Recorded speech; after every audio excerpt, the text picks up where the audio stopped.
ಕರ್ನಾಟಕದ ಪ್ರತಿಯೊಬ್ಬ ಮತದಾರ ಕಾಮನ್ ಮ್ಯಾನ್ ನಾನು ಹೇಳೋ ವಿಚಾರವನ್ನು ಸೂಕ್ಷ್ಮವಾಗಿ ಯೋಚನೆ ಮಾಡಿ. ಕಳೆದ MP ಚುನಾವಣೆಯಲ್ಲಿ ಅದೇನೋ ನ್ಯಾಷನಲಿಸಮ್ ಪೇಟ್ರಿಯಾಟಿಸಮ್ ಅಂತ BJPಗೆ ವೋಟ್ ಹಾಕಿದಂಥ ಪ್ರತಿಯೊಬ್ಬರು ಯೋಚನೆ ಮಾಡಬೇಕು. ನಮ್ಮ ರಾಜ್ಯದಿಂದ ಎಲೆಕ್ಟ್ ಆಗಿರೋ 4 BJP MPಗಳನ್ನ ಅವಕಾಶ ಸಿಕ್ಕಿದ್ರೆ ನೀವು ಕೇಳಬೇಕು. ರಿಪಬ್ಲಿಕ್ ಡೇ ನಡೆಯುತ್ತೆ January 26 ಪ್ರತಿ ವರ್ಷ. ಕರ್ತವ್ಯ ಪಥ ಅಲ್ಲಿ ಪ್ರತಿ ಸ್ಟೇಟ್ನ ಪ್ರತಿಬಿಂಬಿಸುವ ಟ್ಯಾಬ್ಲಾಯ್ಡ್ಗಳು ಪೆರೇಡ್ ನಡೆಯುತ್ತೆ. ಈ ವರ್ಷ ಒಟ್ಟು 30 ಟ್ಯಾಬ್ಲಾಯ್ಡ್ಗಳಿದೆ. ಅದರಲ್ಲಿ 17 ಕರ್ತವ್ಯ ಪಥದಲ್ಲಿ ಹೋಗ್ತಿದೆ. ಆದರೆ ಕರ್ನಾಟಕದ ಪ್ರತಿನಿಧಿಸುವ ಟ್ಯಾಬ್ಲಾಯ್ಡ್ ಕರ್ತವ್ಯ ಪಥದಲ್ಲಿ ಹೋಗ್ತಿಲ್ಲ. ಗುಜರಾತ್ದು ಹೋಗುತ್ತೆ, ತಮಿಳ್ನಾಡ್ದು ಹೋಗುತ್ತೆ, ಯಾಕೆಂದರೆ ಎಲೆಕ್ಷನ್ ಇದೆ. ಕೇರಳದ ಹೋಗ್ತಿದೆ, ಎಲೆಕ್ಷನ್ ಇದೆ. ಪುದುಚೇರಿದು ಹೋಗ್ತಿದೆ, ಎಲೆಕ್ಷನ್ ಇದೆ. ಇದು ನಾನು ಹೇಳಿದ್ದಲ್ಲ, ಮಿನಿಸ್ಟ್ರಿ ಆಫ್ ಡಿಫೆನ್ಸ್ ವೆಬ್ಸೈಟಲ್ಲಿ ದಯವಿಟ್ಟು ತಾವೋಗಿ ನೋಡಬೇಕು. ಎಲ್ಲಿ BJPಗೆ ಮತ ಹಾಕಿದಂತಹ ಕಾನ್ಷಿಯಸ್ಸಿಂದ ಮತ ಹಾಕಿದಂಥ ವೋಟರ್ಸ್ ಒಂದು ಸಲ ಯೋಚನೆ ಮಾಡಿ. ರಿಪಬ್ಲಿಕ್ ಡೇಗೆ ಕರ್ನಾಟಕಕ್ಕೆ ಇವ್ರು ಕೊಡೋ ಗೌರವನ ಇವತ್ತು ಮಿಲೆಟ್ಸ್ ಟು ಮೈಕ್ರೋಚಿಪ್ ಅಂತ ಏನು ನಮ್ಮ ಸ್ಟೇಟನ್ನು ಪ್ರತಿಬಿಂಬಿಸ್ತಾ ಇದೆ ಅದಕ್ಕೆ ಅವಮಾನ ಮಾಡಿದ್ದಾರೆ. BJPಯವರು ಕನ್ನಡಿಗರಿಗೆ ಅವಮಾನ ಮಾಡ್ತಿದ್ದಾರೆ. ಗವರ್ನರ್ ಮುಖಾಂತರ ಅವಮಾನ ಮಾಡಿದ್ರು, ಈಗ ರಿಪಬ್ಲಿಕ್ ಡೇ ಅಲ್ಲಿ ಅವಮಾನ ಮಾಡ್ತಿದ್ದಾರೆ. ಯಾಕೆ ಅವಮಾನ ಮಾಡ್ತಿದ್ದಾರೆ ಗೊತ್ತಾ? BJPಯವರಿಗೆ ಕರ್ನಾಟಕ ಕಂಡ್ರೆ ಆಗಲ್ಲ. BJPಯಿಂದ ಎಲೆಕ್ಟ್ ಆಗಿರೋ MPಗಳು ನಾಲಾಯಕ್ಗಳು. ಯಾವನಾದರೂ MPಗೆ ಯೋಗ್ಯತೆ ಇದ್ದರೆ ಈ ವಿಚಾರವಾಗಿ ರಿಯಾಕ್ಟ್ ಮಾಡ್ರಪ್ಪ. ಏನಾದರೂ ಮಾತಾಡಿದ್ರೆ ನಾನು ಅದಕ್ಕೆ ರಿಪ್ಲೈ ಕೊಡಲ್ಲ. ಸೋಮಣ್ಣ ಸಾಹೇಬರು ರಾಜ್ಯಾಧ್ಯಕ್ಷರಾಗೋ ಬಿಸಿಯಲ್ಲಿದ್ದಾರೆ. ಯತ್ನಾಳವ್ರೆ ಏನೇನು ಓ ಅಂತ ಮಾತಾಡ್ತಿರಲ್ಲ, JCBಯಲ್ಲಿ ಕುತ್ಕೊಂಡೇ ಮಾತಾಡಿ ಇದ್ರ ಬಗ್ಗೆ. ಅಶೋಕಣ್ಣ ನೀವು ಮಾತಾಡಬೇಕು. ಇನ್ನು ನಮ್ಮ ಘನವೆತ್ತ MPಗಳು ನಮ್ಮ ತೇಜಸ್ವಿ ಸೂರ್ಯ ಅವರು ಇದ್ದಾರಲ್ಲ ಸರ್, ರನ್ನಿಂಗ್ ರೇಸ್ ಓಡ್ತಾ ಇದ್ದೀರಾ, ಓಡಿ ಸರ್. ಕರ್ತವ್ಯ ಪಥದಲ್ಲಿ ನಮ್ಮದು ಟ್ಯಾಬ್ಲೆಟ್ ಯಾವಾಗ ಹೋಗುತ್ತೋ ತೇಜಸ್ವಿ ಸೂರ್ಯ ಅವರ ದಯವಿಟ್ಟು ಉತ್ತರಿಸಿ. ನಾನು BJPಯವ್ರನ್ನ ಕೇಳಕ್ಕೆ ಬಯಸ್ತೀನಿ, ದಯವಿಟ್ಟು ನಮ್ಮ ರಾಜ್ಯಕ್ಕೆ ಅನ್ಯಾಯ ಆಗಿದೆ. ರಿಪಬ್ಲಿಕ್ ಡೇ ಇಂದ ಅನ್ಯಾಯ ಆಗಿದೆ. ಕರ್ನಾಟಕನೇ ಯಾಕೆ ನೀವು ಆಚೆ ಇಟ್ರಿ? ಅಷ್ಟೇ ನನ್ನ ಪ್ರಶ್ನೆ. ಇದಕ್ಕೆ ನಾನು ನಮ್ಮ ಗೌರವಾನ್ವಿತ 4 MPಗಳನ್ನ ಕೇಳಕ್ಕೆ ಬಯಸ್ತೇನೆ. ಎಲ್ಲಾದರೂ ಮೆನ್ಷನ್ ಮಾಡಿದಾರಾ ಸರ್? ಓಕೆ, ಈಗ BK Hariprasad sir OBC champion, OBC leader, ನಮ್ಮ Congress senior leader, Haryana incharge. OBC ಲೀಡರ್ನ ಆತ್ಮಸ್ಥೈರ್ಯವನ್ನು ಕುಗ್ಗಿಸೋ ಪ್ರಯತ್ನ. ನೀವು ದಯವಿಟ್ಟು ಆ ವಿಡಿಯೋ ನೋಡಿ. ನಾನು ರಾಜ್ಯಪಾಲರು ಬರೋವಾಗ ನಾನು ಅವ್ರಿಗೆ ರಾಜ್ಯಪಾಲರಿಗೆ ಅಡ್ಡ ಬಂದು ಆ ಕಡೆ ಸೈಡ್ಗೆ ಹೋಗಿ ನಮಸ್ಕಾರ ಹಾಕಿ, ಸಾಹೇಬ್ರೆ ನ್ಯಾಷನಲ್ ಅಂತ ಮೇಳೋಗಿ ಸರ್ ಅಂತ ನಾನು ಕೇಳಿದೆ.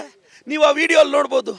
ನಾವು ರಾಜ್ಯಪಾಲರನ್ನ ಬಂದು ಫ್ರೀಡಮ್ ಆಫ್ ಸ್ಪೀಚಲ್ಲಿ ನ್ಯಾಷನಲ್ ಅಂತ ಮೇಳದೆ ಹೊಲ್ಟೋದ್ರೆ ನಾನು ಕೈ ಮುಗಿದು ರಾಜ್ಯಪಾಲರೇ ದಯವಿಟ್ಟು ನ್ಯಾಷನಲ್ ಅಂತ ಮಾಡಿ ಅಂತ ಕೇಳೋದು ತಪ್ಪ? ಹರಿಪ್ರಸಾದ್ ಸಾಹೇಬರು ಮುಂದೆ ಹಿಂದ್ಗಡೆಯಿಂದ ಅವರು ಮಾರ್ಷಲ್ಸ್ ಬಿಡಲಿಲ್ಲ, ಮುಂದೆ ಹೋಗಿ ರಾಜ್ಯಪಾಲರೇ ದಯವಿಟ್ಟು ಸ್ಪೀಚ್ ಕಂಪ್ಲೀಟ್ ಮಾಡಿ ನ್ಯಾಷನಲ್ ಅಂತ ಮೇಳಿ ಅಂತ ಕೇಳಿದ್ದು. ಇವರು ಮಾರ್ಷಲ್ಗಳು ತಳ್ಳಿದ್ರು. BJPಯವರು ಹರಿಪ್ರಸಾದ್ ಸಾಹೇಬರು ಬಟ್ಟೆ ಹರಿದ್ರು. ಒಂದು OBC ಲೀಡ್ರನ್ನ ನಡೆಸ್ಕೊಳ್ಳೋ ರೀತಿನ ಯಾಕೆ BJPಯವ್ರಿಗೆ OBC ಲೀಡರ್ಸ್ ಕಂಡ್ರೆ ಆಗಲ್ವಾ? ಸಿದ್ದರಾಮಯ್ಯ ಸಾಹೇಬ್ರನ್ನ ಕಂಡ್ರೆ ಆಗಲ್ಲ, BK ಹರಿಪ್ರಸಾದ್ ಸರ್ನ ಕಂಡ್ರೆ ಆಗಲ್ಲ, ಪ್ರದೀಪ್ ಈಶ್ವರ್ನ ಕಂಡ್ರೂ ಆಗಲ್ಲ. OBCಗಳನ್ನ ಹೆಂಗೆ ತುಳಿಬೇಕು ಅಂತ ಟ್ರೈ ಮಾಡ್ತಿದ್ದಾರೆ BJPಯವರು. ನಾವೇನು ಮಾಡೋದು? OBCಗಳನ್ನ ಪದೇ ಪದೇ ಟಾರ್ಗೆಟ್ ಮಾಡ್ತಾರೆ. ಯಾಕೆ OBCಗೆ ಸ್ವಾಭಿಮಾನ ಇಲ್ವಾ? ನಮಗೆ ಧೈರ್ಯ ಇಲ್ವಾ? ಇವ್ರನ್ನ ಫೇಸ್ ಮಾಡೋ ಶಕ್ತಿ ಇಲ್ವಾ?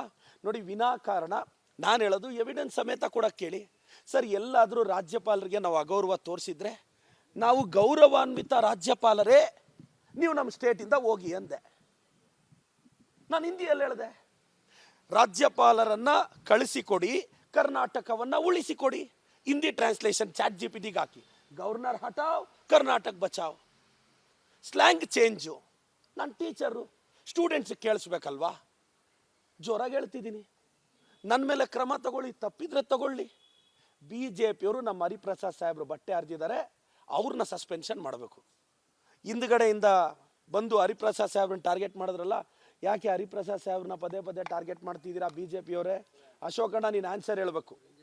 ಮತ್ತು ನಿನ್ನೆ ಚಲವಾದಿ ನಾರಾಯಣ ಸೋಮಣ್ಣ ಎಗ್ಗಿಲ್ದೆ ಮಾತಾಡ್ತಾರೆ. ಚಲವಾದಿ ನಾರಾಯಣ ಸೋಮಣ್ಣಗೆ ಅದೇನಾಗೋದು ಗೊತ್ತಿಲ್ಲ. BJPಯವ್ರಿಗೆ ನಾವು ಪಾಠ ಕಲಿಸ್ತೀವಿ. ಇವತ್ತು ಹಾಸನಿಂದ ರಾಣಕಾಳೆ ಊದ್ತಿದ್ದಾರೆ ಕುಮಾರಣ್ಣ ಅವರು. ಈಗ ಬರುವಾಗ ಇನ್ನು ಕುಮಾರಣ್ಣನ ಸ್ಪೀಚ್ ಸ್ಟಾರ್ಟ್ ಆಗಲಿಲ್ಲ. ನಾನು ವೈಯಕ್ತಿಕವಾಗಿ ಪಾಲಿಟಿಕ್ಸಲ್ಲಿ ಕುಮಾರಣ್ಣ ನನಗೆ ಇನ್ಸ್ಪಿರೇಷನ್. ಯಾಕೆಂದರೆ ಪವರ್ ಎಲ್ಲಿದ್ದರೆ ಅಲ್ಲಿರಬೇಕು ಗುರು ಅಂತ ಹೇಳ್ಕೊಡ್ತಾರೆ ಅವರು. Kumaranna is the biggest inspiration. B J ಪಿಗೆ ಬೆನ್ನು ಚೂರಿ ಹಾಕಿದ್ರು, ಕಾಂಗ್ರೆಸ್ಸಿಗೆ ಬೆನ್ನು ಚೂರಿ ಹಾಕಿದ್ರು.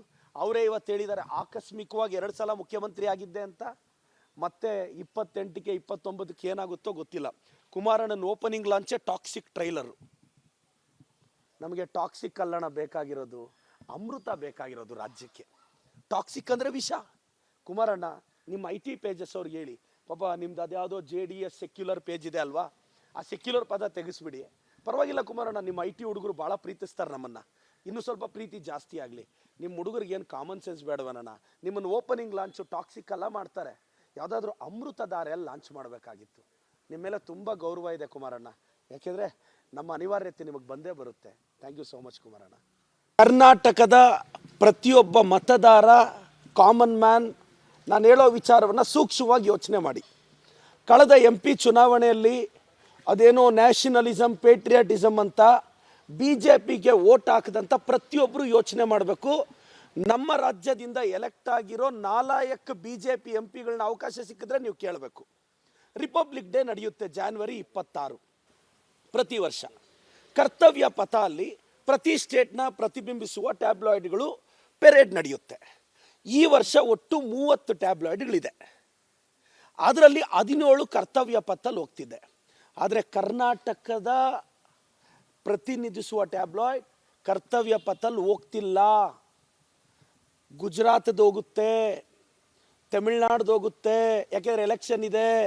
ಕೇರಳದು ಹೋಗ್ತಿದೆ, ಎಲೆಕ್ಷನ್ ಇದೆ. ಪುದುಚೇರಿದು ಹೋಗ್ತಿದೆ, ಎಲೆಕ್ಷನ್ ಇದೆ. ಇದು ನಾನು ಹೇಳಿದ್ದಲ್ಲ, ಮಿನಿಸ್ಟ್ರಿ ಆಫ್ ಡಿಫೆನ್ಸ್ ವೆಬ್ಸೈಟಲ್ಲಿ ದಯವಿಟ್ಟು ತಾವೋಗಿ ನೋಡಬೇಕು. ಎಲ್ಲಿ BJPಗೆ ಮತ ಹಾಕಿದಂತಹ, ಕಾನ್ಷಿಯಸ್ಸಿಂದ ಮತ ಹಾಕಿದಂಥ ವೋಟರ್ಸ್ ಒಂದು ಸಲ ಯೋಚನೆ ಮಾಡಿ. ರಿಪಬ್ಲಿಕ್ ಡೇಗೆ ಕರ್ನಾಟಕಕ್ಕೆ ಇವ್ರು ಕೊಡೋ ಗೌರವನ? ಇವತ್ತು ಮಿಲೆಟ್ಸ್ ಟು ಮೈಕ್ರೋಚಿಪ್ ಅಂತ ಏನು ನಮ್ಮ ಸ್ಟೇಟನ್ನು ಪ್ರತಿಬಿಂಬಿಸ್ತಾ ಇದೆ, ಅದಕ್ಕೆ ಅವಮಾನ ಮಾಡಿದ್ದಾರೆ. BJPಯವರು ಕನ್ನಡಿಗರಿಗೆ ಅವಮಾನ ಮಾಡ್ತಿದ್ದಾರೆ. ಗವರ್ನರ್ ಮುಖಾಂತರ ಅವಮಾನ ಮಾಡಿದ್ರು, ಈಗ ರಿಪಬ್ಲಿಕ್ ಡೇ ಅಲ್ಲಿ ಅವಮಾನ ಮಾಡ್ತಿದ್ದಾರೆ. ಯಾಕೆ ಅವಮಾನ ಮಾಡ್ತಿದ್ದಾರೆ ಗೊತ್ತಾ? BJPಯವರಿಗೆ ಕರ್ನಾಟಕ ಕಂಡ್ರೆ ಆಗಲ್ಲ. BJPಯಿಂದ ಎಲೆಕ್ಟ್ ಆಗಿರೋ MPಗಳು ನಾಲಾಯಕ್ಗಳು. ಯಾವನಾದರೂ MPಗೆ ಯೋಗ್ಯತೆ ಇದ್ದರೆ ಈ ವಿಚಾರವಾಗಿ ರಿಯಾಕ್ಟ್ ಮಾಡ್ರಪ್ಪ. ಏನಾದರೂ ಮಾತಾಡಿದ್ರೆ ನಾನು ಅದಕ್ಕೆ ರೀಪ್ಲೇ ಕೊಡಲ್ಲ. ಸೋಮಣ್ಣ ಸಾಹೇಬರು ರಾಜ್ಯಾಧ್ಯಕ್ಷರಾಗೋ ಬಿಸಿಯಲ್ಲಿದ್ದಾರೆ. ಯತ್ನಾಳವ್ರೆ ಏನೇನು ಓ ಅಂತ ಮಾತಾಡ್ತಿರಲ್ಲ, JCBಯಲ್ಲಿ ಕುತ್ಕೊಂಡೇ ಮಾತಾಡಿ ಇದ್ರ ಬಗ್ಗೆ. ಅಶೋಕಣ್ಣ ನೀವು ಮಾತಾಡಬೇಕು. ಇನ್ನು ನಮ್ಮ ಘನವೆತ್ತ MPಗಳು, ನಮ್ಮ ತೇಜಸ್ವಿ ಸೂರ್ಯ ಅವರು ಇದ್ದಾರಲ್ಲ ಸರ್, ರನ್ನಿಂಗ್ ರೇಸ್ ಓಡ್ತಾ ಇದ್ದೀರಾ, ಓಡಿ ಸರ್. ಕರ್ತವ್ಯ ಪಥಲ್ಲಿ ನಮ್ಮದು ಟ್ಯಾಬ್ಲೆಟ್ ಯಾವಾಗ ಹೋಗುತ್ತೋ ತೇಜಸ್ವಿ ಸೂರ್ಯ ಅವರ ದಯವಿಟ್ಟು ಉತ್ತರಿಸಿ. ನಾನು BJPಯವ್ರನ್ನ ಕೇಳಕ್ಕೆ ಬಯಸ್ತೀನಿ, ದಯವಿಟ್ಟು ನಮ್ಮ ರಾಜ್ಯಕ್ಕೆ ಅನ್ಯಾಯ ಆಗಿದೆ. ರಿಪಬ್ಲಿಕ್ ಡೇಯಿಂದ ಅನ್ಯಾಯ ಆಗಿದೆ. ಕರ್ನಾಟಕನೇ ಯಾಕೆ ನೀವು ಆಚೆ ಇಟ್ರಿ? ಅಷ್ಟೇ ನನ್ನ ಪ್ರಶ್ನೆ. ಇದಕ್ಕೆ ನಾನು ನಮ್ಮ ಗೌರವಾನ್ವಿತ 4 MPಗಳನ್ನ ಕೇಳಕ್ಕೆ ಬಯಸ್ತೇನೆ. ಎಲ್ಲಾದರೂ ಮೆನ್ಷನ್ ಮಾಡಿದಾರಾ ಸರ್? ಓಕೆ, ಈಗ BK Hariprasad sir OBC champion, OBC leader, ನಮ್ಮ Congress senior leader, Haryana incharge. OBC ಲೀಡರ್ನ ಆತ್ಮಸ್ಥೈರ್ಯವನ್ನು ಕುಗ್ಗಿಸೋ ಪ್ರಯತ್ನ. ನೀವು ದಯವಿಟ್ಟು ಆ ವಿಡಿಯೋ ನೋಡಿ. ನಾನು ರಾಜ್ಯಪಾಲರು ಬರೋವಾಗ ನಾನು ಅವ್ರಿಗೆ, ರಾಜ್ಯಪಾಲರಿಗೆ ಅಡ್ಡ ಬಂದು ಆ ಕಡೆ ಸೈಡ್ಗೆ ಹೋಗಿ ನಮಸ್ಕಾರ ಹಾಕಿ, ಸಾಹೇಬ್ರೆ ನ್ಯಾಷನಲ್ ಅಂತ ಮೇಳೋಗಿ ಸರ್ ಅಂತ ನಾನು ಕೇಳಿದೆ. ನೀವು ಆ ವಿಡಿಯೋಲ್ಲಿ ನೋಡ್ಬೋದು. ನಾವು ರಾಜ್ಯಪಾಲರನ್ನ ಬಂದು ಫ್ರೀಡಮ್ ಆಫ್ ಸ್ಪೀಚಲ್ಲಿ ನ್ಯಾಷನಲ್ ಅಂತ ಮೇಳದೆ ಹೊಲ್ಟೋದ್ರೆ ನಾನು ಕೈ ಮುಗಿದು ರಾಜ್ಯಪಾಲರೇ ದಯವಿಟ್ಟು ನ್ಯಾಷನಲ್ ಅಂತ ಮಾಡಿ ಅಂತ ಕೇಳೋದು ತಪ್ಪ? ಹರಿಪ್ರಸಾದ್ ಸಾಹೇಬರು ಮುಂದೆ ಹಿಂದ್ಗಡೆಯಿಂದ ಅವರು ಮಾರ್ಷಲ್ಸ್ ಬಿಡಲಿಲ್ಲ, ಮುಂದೆ ಹೋಗಿ ರಾಜ್ಯಪಾಲರೇ ದಯವಿಟ್ಟು ಸ್ಪೀಚ್ ಕಂಪ್ಲೀಟ್ ಮಾಡಿ ನ್ಯಾಷನಲ್ ಅಂತ ಮೇಳಿ ಅಂತ ಕೇಳಿದ್ದು. ಇವರು ಮಾರ್ಷಲ್ಗಳು ತಳ್ಳಿದ್ರು. BJPಯವರು ಹರಿಪ್ರಸಾದ್ ಸಾಹೇಬರು ಬಟ್ಟೆ ಹರಿದ್ರು. ಒಂದು OBC ಲೀಡ್ರನ್ನ ನಡೆಸ್ಕೊಳ್ಳೋ ರೀತಿನ? ಯಾಕೆ BJPಯವ್ರಿಗೆ OBC ಲೀಡರ್ಸ್ ಕಂಡ್ರೆ ಆಗಲ್ವಾ? ಸಿದ್ದರಾಮಯ್ಯ ಸಾಹೇಬ್ರನ್ನ ಕಂಡ್ರೆ ಆಗಲ್ಲ, BK ಹರಿಪ್ರಸಾದ್ ಸರ್ನ ಕಂಡ್ರೆ ಆಗಲ್ಲ, ಪ್ರದೀಪ್ ಈಶ್ವರ್ನ ಕಂಡ್ರೂ ಆಗಲ್ಲ. OBCಗಳನ್ನ ಹೆಂಗೆ ತುಳಿಬೇಕು ಅಂತ ಟ್ರೈ ಮಾಡ್ತಿದ್ದಾರೆ BJPಯವರು. ನಾವೇನು ಮಾಡೋದು? OBCಗಳನ್ನ ಪದೇ ಪದೇ ಟಾರ್ಗೆಟ್ ಮಾಡ್ತಾರೆ. ಯಾಕೆ OBCಗೆ ಸ್ವಾಭಿಮಾನ ಇಲ್ವಾ? ನಮಗೆ ಧೈರ್ಯ ಇಲ್ವಾ? ಇವ್ರನ್ನ ಫೇಸ್ ಮಾಡೋ ಶಕ್ತಿ ಇಲ್ವಾ? ನೋಡಿ, ವಿನಾಕಾರಣ ನಾನು ಹೇಳೋದು ಎವಿಡೆನ್ಸ್ ಸಮೇತ ಕೊಡಕ್ಕೆ ಕೇಳಿ ಸರ್. ಎಲ್ಲಾದರೂ ರಾಜ್ಯಪಾಲರಿಗೆ ನಾವು ಅಗೌರವ ತೋರಿಸಿದ್ರೆ, ನಾವು ಗೌರವಾನ್ವಿತ ರಾಜ್ಯಪಾಲರೇ ನೀವು ನಮ್ಮ ಸ್ಟೇಟಿಂದ ಹೋಗಿ ಅಂದೆ. ನಾನು ಹಿಂದಿಯಲ್ಲಿ ಹೇಳಿದೆ, ರಾಜ್ಯಪಾಲರನ್ನ ಕಳಿಸಿಕೊಡಿ, ಕರ್ನಾಟಕವನ್ನು ಉಳಿಸಿಕೊಡಿ. ಹಿಂದಿ ಟ್ರಾನ್ಸ್ಲೇಷನ್ ಚಾಟ್ GPT ಗೆ ಹಾಕಿ, ಗವರ್ನರ್ ಹಟಾವ್ ಕರ್ನಾಟಕ ಬಚಾವ್, ಸ್ಲ್ಯಾಂಗ್ ಚೇಂಜು. ನಾನು ಟೀಚರು, ಸ್ಟೂಡೆಂಟ್ಸಿಗೆ ಕೇಳಿಸ್ಬೇಕಲ್ವಾ? ಜೋರಾಗಿ ಹೇಳ್ತಿದ್ದೀನಿ. ನನ್ನ ಮೇಲೆ ಕ್ರಮ ತಗೊಳ್ಳಿ, ತಪ್ಪಿದ್ರೆ ತಗೊಳ್ಳಿ.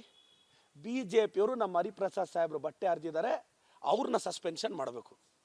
ಹಿಂದ್ಗಡೆಯಿಂದ ಬಂದು ಹರಿಪ್ರಸಾದ್ ಸಾಹೇಬ್ರನ್ನ ಟಾರ್ಗೆಟ್ ಮಾಡಿದ್ರಲ್ಲ, ಯಾಕೆ ಹರಿಪ್ರಸಾದ್ ಸಾಹೇಬ್ರನ್ನ ಪದೇ ಪದೇ ಟಾರ್ಗೆಟ್ ಮಾಡ್ತಿದ್ದೀರಾ BJPಯವರೇ? ಅಶೋಕಣ್ಣ ನೀನು ಆನ್ಸರ್ ಹೇಳಬೇಕು.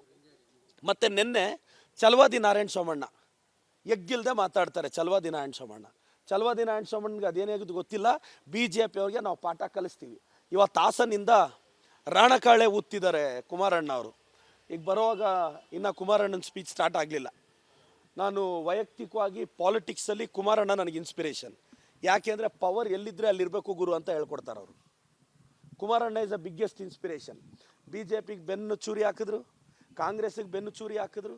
ಅವರೇ ಇವತ್ತು ಹೇಳಿದ್ದಾರೆ ಆಕಸ್ಮಿಕವಾಗಿ 2 ಸಲ ಮುಖ್ಯಮಂತ್ರಿ ಆಗಿದ್ದೆ ಅಂತ. ಮತ್ತೆ 28ಕ್ಕೆ 29ಕ್ಕೆ ಏನಾಗುತ್ತೋ ಗೊತ್ತಿಲ್ಲ. ಕುಮಾರಣ್ಣನ ಓಪನಿಂಗ್ ಲಾಂಚೇ ಟಾಕ್ಸಿಕ್ ಟ್ರೈಲರು. ನಮಗೆ ಟಾಕ್ಸಿಕ್ ಅಲ್ಲಣ ಬೇಕಾಗಿರೋದು, ಅಮೃತ ಬೇಕಾಗಿರೋದು ರಾಜ್ಯಕ್ಕೆ. ಟಾಕ್ಸಿಕ್ ಅಂದರೆ ವಿಷ. ಕುಮಾರಣ್ಣ ನಿಮ್ಮ IT ಪೇಜಸ್ ಅವ್ರಿಗೆ ಹೇಳಿ, ಪಾಪ ನಿಮ್ದು ಅದ್ಯಾವುದೋ JDS ಸೆಕ್ಯುಲರ್ ಪೇಜ್ ಇದೆ ಅಲ್ವಾ, ಆ ಸೆಕ್ಯುಲರ್ ಪದ ತೆಗೆಸ್ಬಿಡಿ. ಪರವಾಗಿಲ್ಲ ಕುಮಾರಣ್ಣ, ನಿಮ್ಮ IT ಹುಡುಗರು ಭಾಳ ಪ್ರೀತಿಸ್ತಾರೆ ನಮ್ಮನ್ನು, ಇನ್ನೂ ಸ್ವಲ್ಪ ಪ್ರೀತಿ ಜಾಸ್ತಿ ಆಗಲಿ. ನಿಮ್ಮ ಹುಡುಗರಿಗೆ ಏನು ಕಾಮನ್ ಸೆನ್ಸ್ ಬೇಡವಣ್ಣ? ನಿಮ್ಮನ್ನು ಓಪನಿಂಗ್ ಲಾಂಚು ಟಾಕ್ಸಿಕ್ ಎಲ್ಲ ಮಾಡ್ತಾರೆ, ಯಾವುದಾದ್ರೂ ಅಮೃತಧಾರೆಯಲ್ಲಿ ಲಾಂಚ್ ಮಾಡಬೇಕಾಗಿತ್ತು. ನಿಮ್ಮ ಮೇಲೆ ತುಂಬ ಗೌರವ ಇದೆ ಕುಮಾರಣ್ಣ, ಯಾಕೆಂದರೆ ನಮ್ಮ ಅನಿವಾರ್ಯತೆ ನಿಮಗೆ ಬಂದೇ ಬರುತ್ತೆ. Thank you so much Kumaranna.